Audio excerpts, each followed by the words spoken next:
Mapa das taxas de pobreza nos Estados Unidos.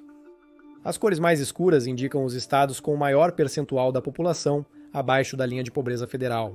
E estas são as áreas que o Bureau de Censo designa como o Sul. 1 em cada 5 condados na região tem uma taxa de pobreza acima de 20% por mais de 30 anos. Isso coloca esses condados na infeliz categoria de pobreza persistente. Dos condados dos Estados Unidos em pobreza persistente, 80% estão localizados em apenas 16 estados, desde que os Estados Unidos começaram a medir a pobreza em 1968 como parte da guerra contra a pobreza do presidente Johnson. A região tem apresentado taxas de pobreza mais altas que a média nacional. O problema está tão enraizado no Sul que chegou a definir a região, juntamente com outras questões como saúde e educação. Agora, existem alguns estados do Sul que estão indo muito melhor hoje, como Texas e Flórida, mas eu gostaria de focar na parte mais pobre do Sul, o Deep South. É uma questão que tem várias camadas, mas se tentássemos desmembrá-la, começaríamos com as geografias dos estados do Norte e do Sul, já que isso teve efeitos duradouros. No Norte montanhoso, com temperaturas frias e estações de cultivo curtas, a agricultura em larga escala era inviável, diferentemente do Sul. Devido a isso, eles focaram no desenvolvimento industrial. As vantagens eram que os estados do norte possuíam rios de fluxo rápido, especialmente na Nova Inglaterra e na região do meio Atlântico. Esses rios forneceram energia essencial para as primeiras fábricas, principalmente nas indústrias têxtil, de papel e moagem de grãos. A energia hidráulica, essencial antes dos motores a vapor, era favorecida pela geografia do norte. O norte também tinha acesso a várias matérias-primas essenciais para o crescimento industrial, como carvão e minério de ferro. Enquanto isso, o Sul, com solo fértil e estações de cultivo mais longas, explorou suas vantagens agrícolas e desenvolveu uma economia de plantação. Eles focaram no cultivo de culturas lucrativas, como o algodão, devido à alta demanda global, especialmente na Europa. Porém, o problema era que, por causa disso, eles nunca se diversificaram de fato. O Sul também fica mais distante da Europa, então era mais caro negociar produtos de varejo e industriais com a Europa. Isso resultou em mais indústrias no Norte no início da história do país, devido à conveniência dos portos de Nova York, Boston e Filadélfia. Ao considerar o papel da escravidão nessas duas regiões, a imagem se torna ainda mais nítida. Embora o Norte também tivesse escravidão em certo grau, a região era mais urbanizada e havia maior demanda por trabalhadores qualificados, provavelmente servos contratados ou assalariados. Portanto, em 1804, eles aboliram a escravidão mesmo assim. Enquanto isso, toda a economia do Sul dependia inteiramente da escravidão. As plantações dependiam de escravos para o árduo cultivo de culturas comerciais. A invenção do descaroçador de algodão, em 1793, intensificou a dependência do Sul pelo trabalho escravo, aumentando a demanda por essa prática. Em meados do século XVIII, o Sul dependia tanto do trabalho escravo que a economia colapsaria sem um plano para substituí-lo, o que nunca existiu. E claro, isso nos leva à Guerra Civil, onde o Norte queria abolir a escravidão, enquanto o Sul, obviamente, queria mantê-la. Conhecemos o desenrolar da história, mas o que é minimizado é a magnitude da devastação trazida ao Sul durante a guerra. Grande parte da infraestrutura foi destruída e cidades inteiras foram reduzidas a cinzas. E vários bens civis também foram furtados. Se você olhar para campanhas militares, como a marcha do general Sherman para o mar, ela seguiu uma política de terra arrasada, garantindo que tudo fosse destruído, desde trilhos de trem até as plantações, para privar a Confederação de qualquer chance de continuar a guerra. Isso é algo que atrasou o Sul por décadas e não pode ser superestimado o suficiente. Quando a guerra terminou, em 1865, a economia do Sul havia colapsado e os milhões de escravos libertos estavam sem casa, desempregados e com poucas ou nenhuma habilidade para se sustentar e contribuir para a reconstrução econômica. Nesta altura, o Sul ainda não havia passado por uma revolução industrial de fato. Enquanto isso, o Norte recuperou a deles nos anos 1790, ficando muito atrasados.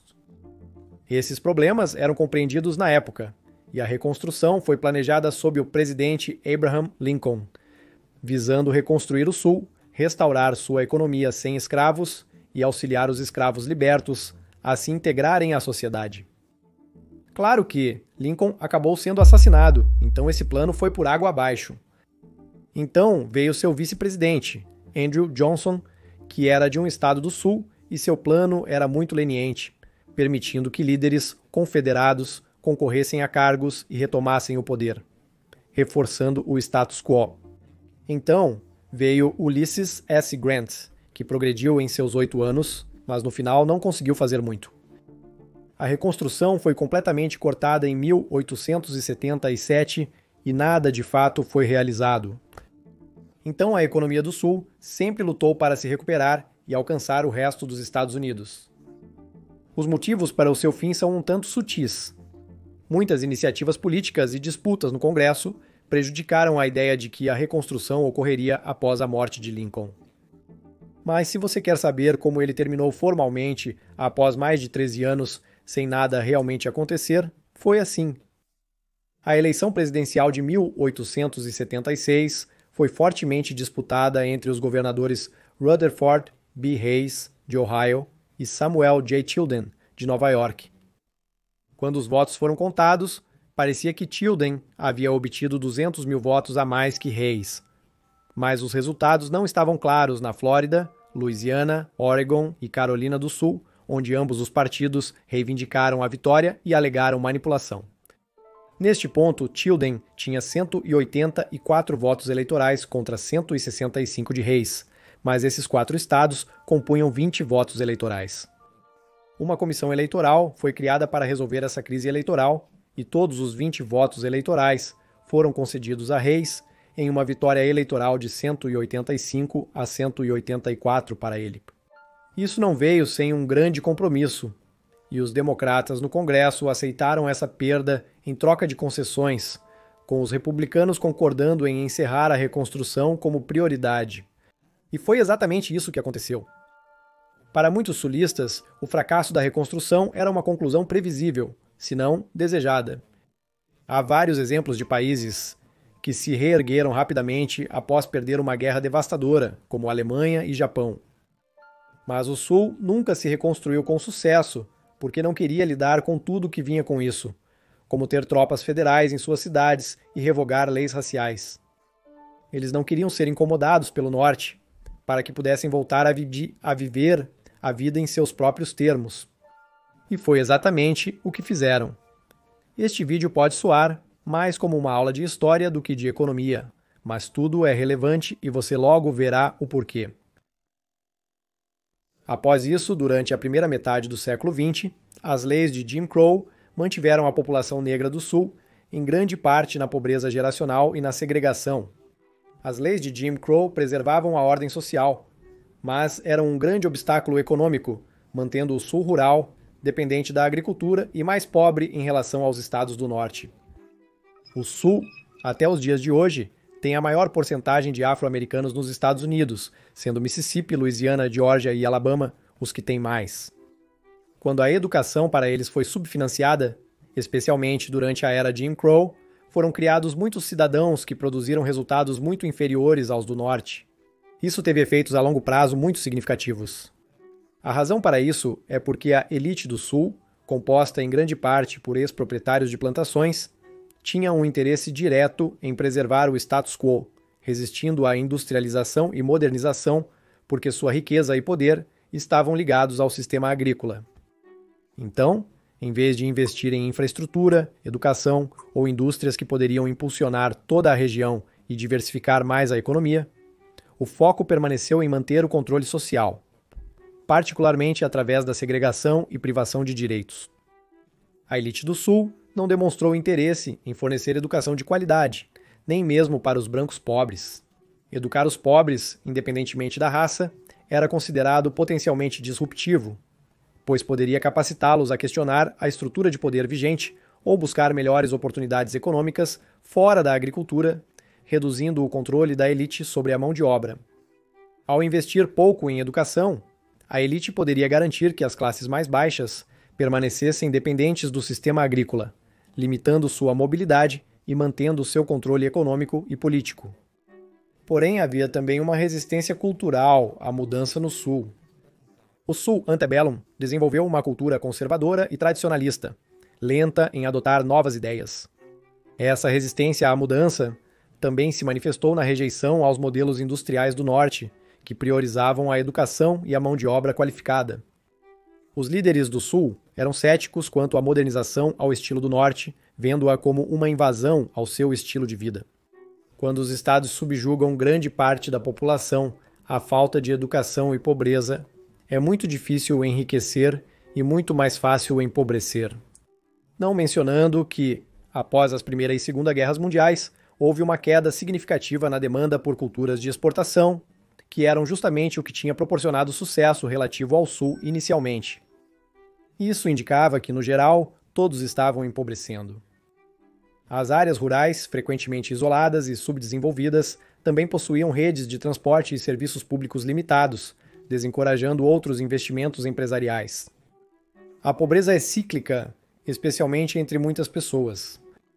Eles têm as piores economias, resultando em salários baixos, menor receita tributária e menos recursos para escolas e infraestrutura. Eventualmente, os afro-americanos se cansaram de tudo isso e, em um período entre 1910 e 1970, mais de 6 milhões de afro-americanos deixaram o sul rural para as cidades do norte e oeste, em busca de melhores oportunidades econômicas, segurança e fuga das leis de Jim Crow. Esse grande êxodo representou uma parte expressiva da mão de obra sulista. Enquanto isso, impulsionou as cidades do norte ao fornecer mão de obra para suas indústrias em crescimento. Muitas cidades do norte experimentaram um aumento na fabricação, transporte e construção, em parte graças ao influxo de trabalhadores, enquanto privavam o sul de mão de obra. Pulando para o presente, especialmente nos estados do Deep South, a resistência à mudança ainda persiste, manifestando-se de outras formas. Existem cidades como Huntsville, Alabama, com sua indústria aeroespacial, ou Charleston, Carolina do Sul, com seu setor de tecnologia, Silicon Harbor em crescimento, mas são mais exceções do que regra. Os problemas persistem atualmente devido à cultura de resistência ao progresso em quase todas as dimensões, sobretudo no âmbito social e tecnológico. Não estou querendo falar sobre política aqui ou dizer que o conservadorismo deles está completamente errado e que precisam de uma nova identidade. Não é isso que quero dizer. Se você não acompanhar os tempos, ficará para trás daqueles que o fazem, como tem sido o caso há muito tempo. Portanto, ao analisarmos outras métricas, como o Índice de Desenvolvimento Humano, um indicador composto por expectativa de vida, educação e renda per capita, os Estados Unidos ficam atrás em comparação com seus próprios padrões. A hostilidade explícita ao progresso faz com que talentos migrem para outros locais e reduz investimentos externos, gerando um ciclo auto-perpetuante. Quanto menos pessoas educadas e oportunidades existem em uma área, menos atraente ela é para a próxima geração. É uma fuga de cérebros. Muitos graduados universitários não veem os estados do Deep South como opções atraentes após a formatura. Claro, algumas cidades no Texas, Carolina do Norte, Tennessee e Flórida não têm esse problema. Mas, novamente, estamos falando do Deep South. Poucas pessoas escolhem se mudar para o Mississippi após a formatura devido às oportunidades. As melhores opções geralmente são locais que não possuem essa mentalidade. A renda se correlaciona bem com o nível educacional e o desemprego. Portanto, o Sul subestimar a educação é um grande problema ao abordar a pobreza e as disparidades de saúde no Sul. Isso é parte de um problema maior relacionado a políticas econômicas regressivas, como impostos baixos, redes de segurança social restritas e fraca proteção trabalhista, que afetam negativamente o Deep South. Contudo, são as políticas e atitudes estaduais e locais que subfinanciam, restringem e subestimam a educação, não algo causado por uma política nacional. Mas esse tipo de mentalidade estreita anti-progresso também não é exclusivo do Deep South americano. Há bolsões dessa mentalidade em todos os estados e países. Observando a Europa, por exemplo, o sul da Itália é mais pobre que o norte do país. O mesmo ocorre com a Espanha, Bélgica e, em geral, os países do sul da Europa são mais pobres que os do norte. A boa notícia é que as coisas têm mudado para os estados do sul dos Estados Unidos. Observando este gráfico, desde 1960 a maior queda nas taxas de pobreza ocorreu no sul. Pelo menos até 2010. Infelizmente, esses são os dados mais recentes que temos. Uma atualização de 50 anos, mostrando uma queda de quase 20% nas taxas de pobreza, é objetivamente boa, mesmo sendo de mais de 10 anos atrás. O que você acha disso? Estou esquecendo de algo? Ou melhor, estou focando demais em alguma coisa? Deixe-me saber nos comentários abaixo e obrigado por assistir.